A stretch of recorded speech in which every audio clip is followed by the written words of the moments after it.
Welcome back to the channel, financial enthusiasts.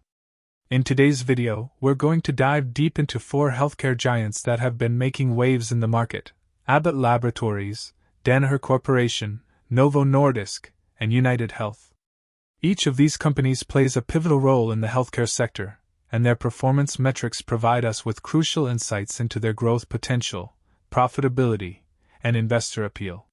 Whether you're a seasoned investor or just getting started, this breakdown will give you the analytical edge to make informed decisions about these healthcare titans. Let's kick things off by looking at the price-to-earnings ratio, one of the most fundamental metrics in the world of investing. It tells us how much investors are willing to pay for each dollar of earnings. Currently, Novo Nordisk leads the pack with a high P/E ratio of 40.51, suggesting strong market optimism for its future growth. Danaher follows with a P/E of 34.35, indicating that it's also priced with future growth in mind. Abbott comes in next with a P/E of 25.59, while UnitedHealth has the lowest P/E ratio at 22.58, signaling that it might be more conservatively valued compared to the others. However, when we look at the 5-year average P/E, the trend stays relatively consistent. Novo Nordisk again leads with an average of 34.32, followed by Danaher with 30.51, Abbott with 25.20, and UnitedHealth at 21.76. These figures suggest that Novo Nordisk and Danaher have been consistently priced at a premium, which might be a reflection of their solid performance and growth expectations over the past few years. But what about future growth? The forward P/E ratio gives us a glimpse into how the market views these companies' future earnings. Here, Novo Nordisk and Danaher both have forward P/E ratios just over 30, reflecting that investors still have high expectations for their future performance. Abbott's forward P/E is a bit lower at 22.14, while UnitedHealth comes in with the most conservative valuation at 19.16. For investors seeking growth at a reasonable price, UnitedHealth might look like a bargain compared to its peers, but this is just one piece of the puzzle. Speaking of growth, the price/earnings to growth ratio takes into account expected earnings growth, giving us a more nuanced perspective. UnitedHealth shines here with a P/G ratio of 1.82, suggesting its growth is attractively priced relative to its earnings. Abbott follows with a P/G of 3.12, and Danaher comes in at 3.28. Novo Nordisk, despite its high earnings, has a P/G of 14.47, signaling that the market may be overvaluing its growth potential compared to its peers. Now, let's talk about insider ownership, which can be a strong indicator of how much confidence executives have in their company's future. Danaher takes the lead here with 9.02% insider ownership, showing that those running the company have significant skin in the game. Abbott follows with 0.72%, while UnitedHealth and Novo Nordisk have very low insider ownership at 0.2% and 0.02%, respectively. This stark contrast suggests that Danaher's leadership might be more personally invested in the long-term success of the company, which could be reassuring for potential investors. Moving on to profitability, one of the most crucial metrics for evaluating any company.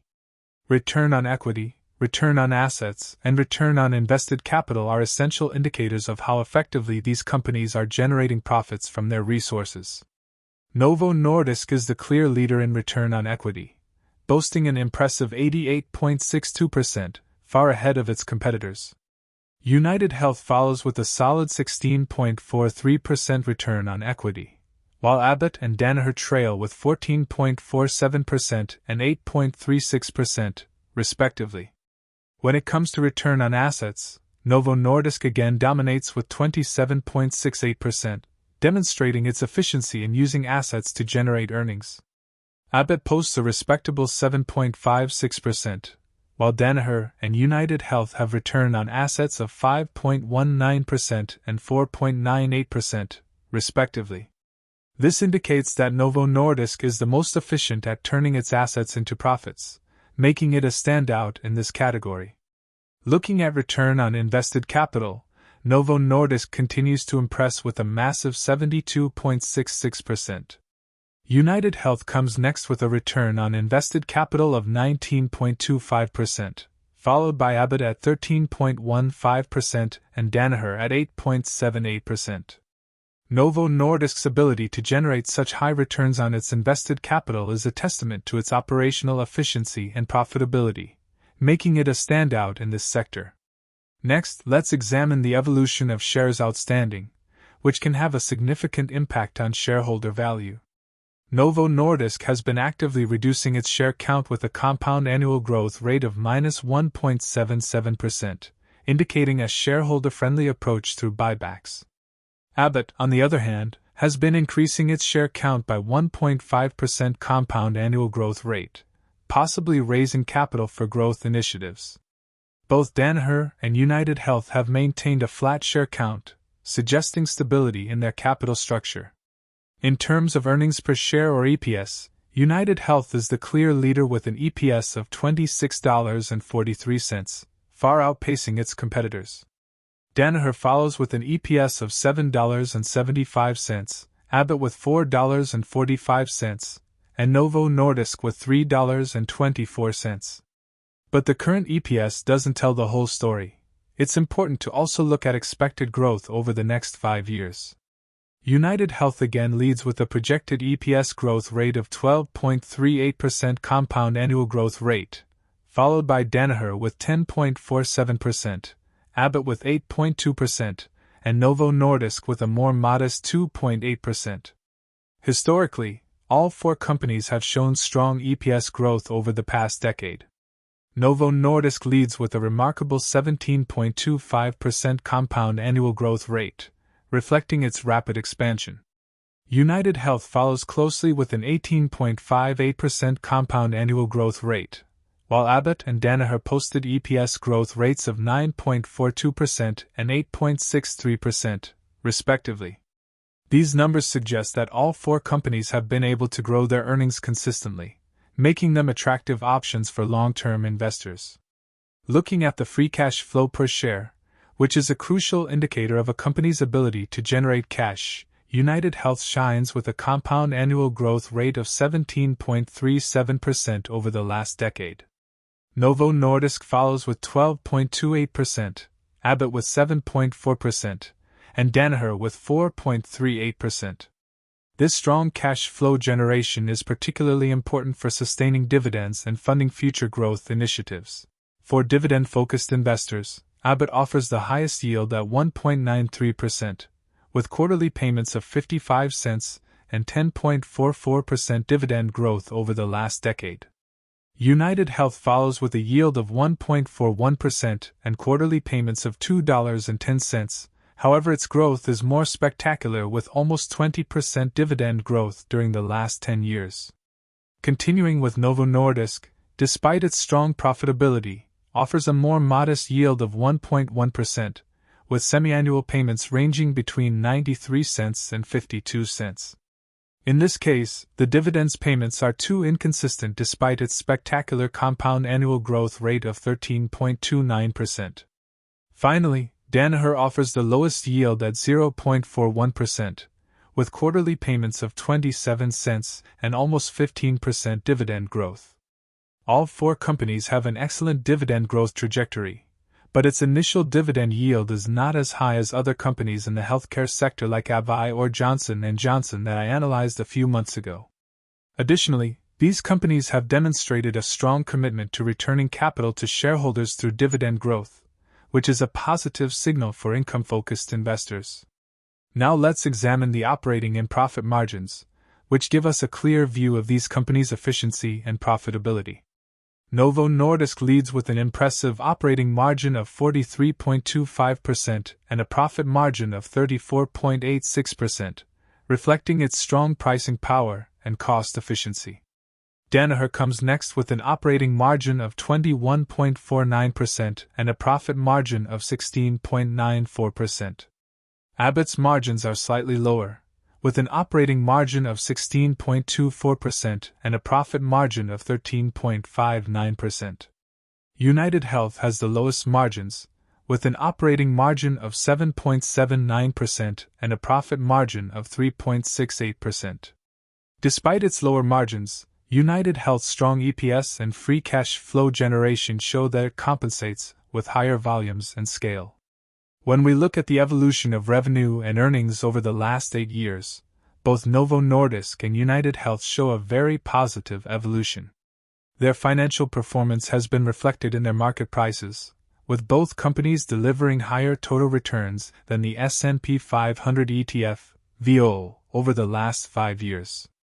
Abbott and Danaher also show positive trends in revenue and earnings, but their total returns have been more in line with the VO, suggesting they may not have outperformed the broader market as dramatically as Novo Nordisk and UnitedHealth.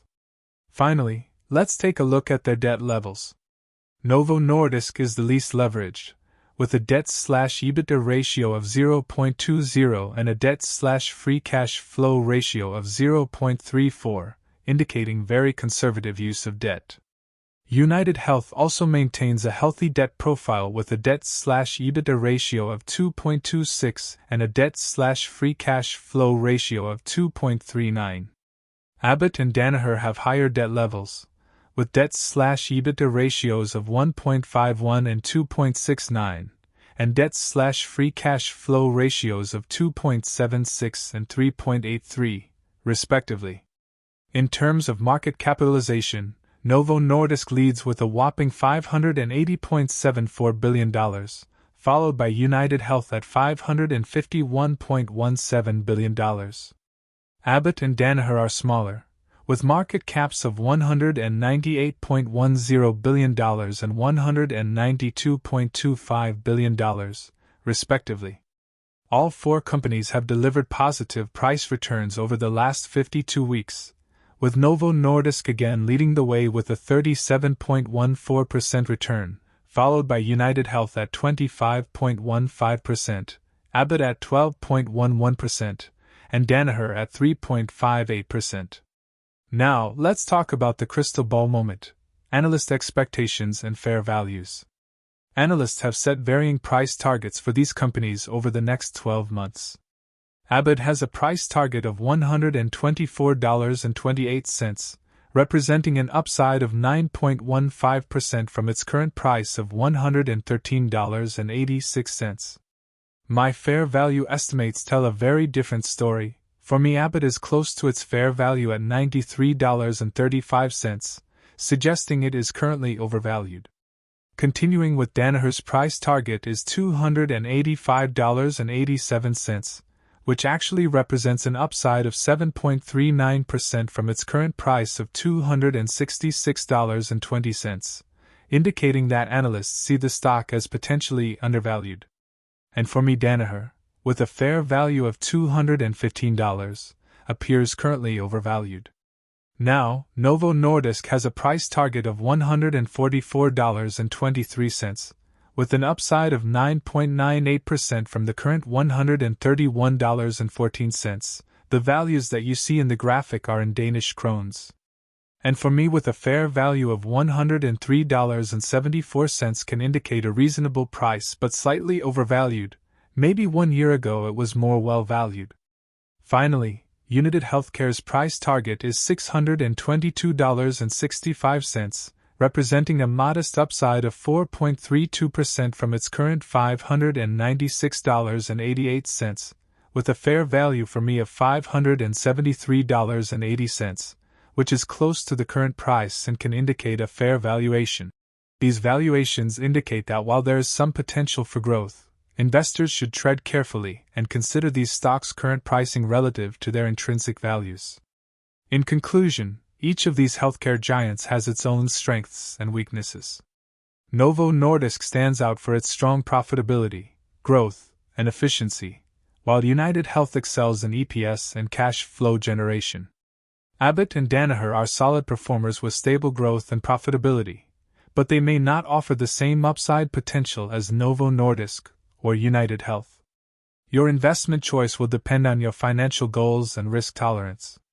Let us know in the comments below which of these companies you think has the best long-term potential. If you found this breakdown insightful, don't forget to hit that like button, subscribe, and ring the bell for more in-depth financial analysis. Until next time, happy investing!